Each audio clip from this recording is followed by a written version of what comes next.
PAN card ಸಂಖ್ಯೆ ಏನೆಲ್ಲ ಹೇಳುತ್ತದೆ ಗೊತ್ತೇ? ಪಾನ್ ಕಾರ್ಡ್ ಬಹುತೇಕ ಎಲ್ಲರ ಬಳಿಯೂ ಇದ್ದೇ ಇರುತ್ತದೆ. ಇದರಲ್ಲಿರುವ ಶಾಶ್ವತ ಖಾತೆ ಸಂಖ್ಯೆಯನ್ನು ಬಹುತೇಕ ಎಲ್ಲರೂ ಕಂಠಪಾಠ ಮಾಡಿರುತ್ತಾರೆ.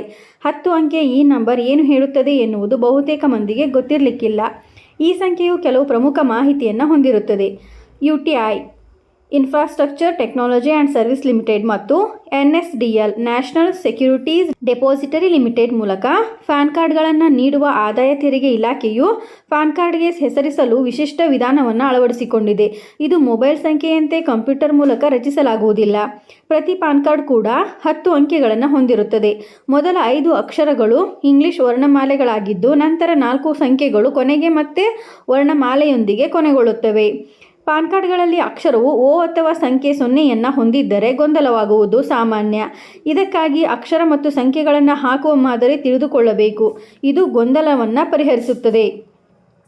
ಪಾನ್ ಕಾರ್ಡ್ನಲ್ಲಿನ ಮೊದಲ 5 ಅಕ್ಷರಗಳಲ್ಲಿ ಮೊದಲ 3 ಅಕ್ಷರಗಳು A ನಿಂದ Z ವರೆಗಿನ ವರ್ಣಮಾಲೆಯ ಸರಣಿಯನ್ನು ಪ್ರತಿನಿಧಿಸುತ್ತದೆ.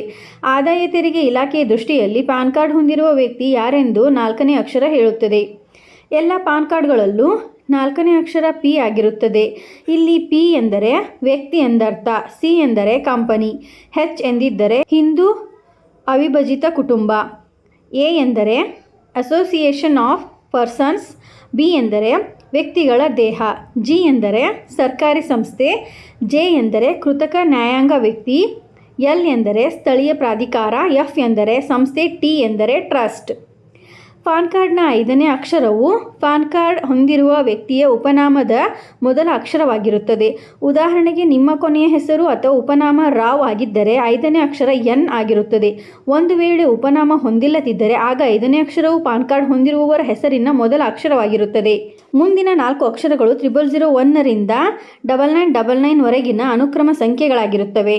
ಪಾನ್ ಕಾರ್ಡ್ನ ಕೊನೆಯ ಅಕ್ಷರ ಯಾವಾಗಲೂ ವರ್ಣಮಾಲೆಯಾಗಿರುತ್ತದೆ. ಪಾನ್ ಕಾರ್ಡ್ನ ಈ ಅಕ್ಷರಗಳ ಬಗ್ಗೆ ತಿಳಿದುಕೊಂಡರೆ ಅದು ನೆನಪಿನಲ್ಲಿ ಇಟ್ಟುಕೊಳ್ಳಲು ಸಹಾಯ ಮಾಡುತ್ತದೆ.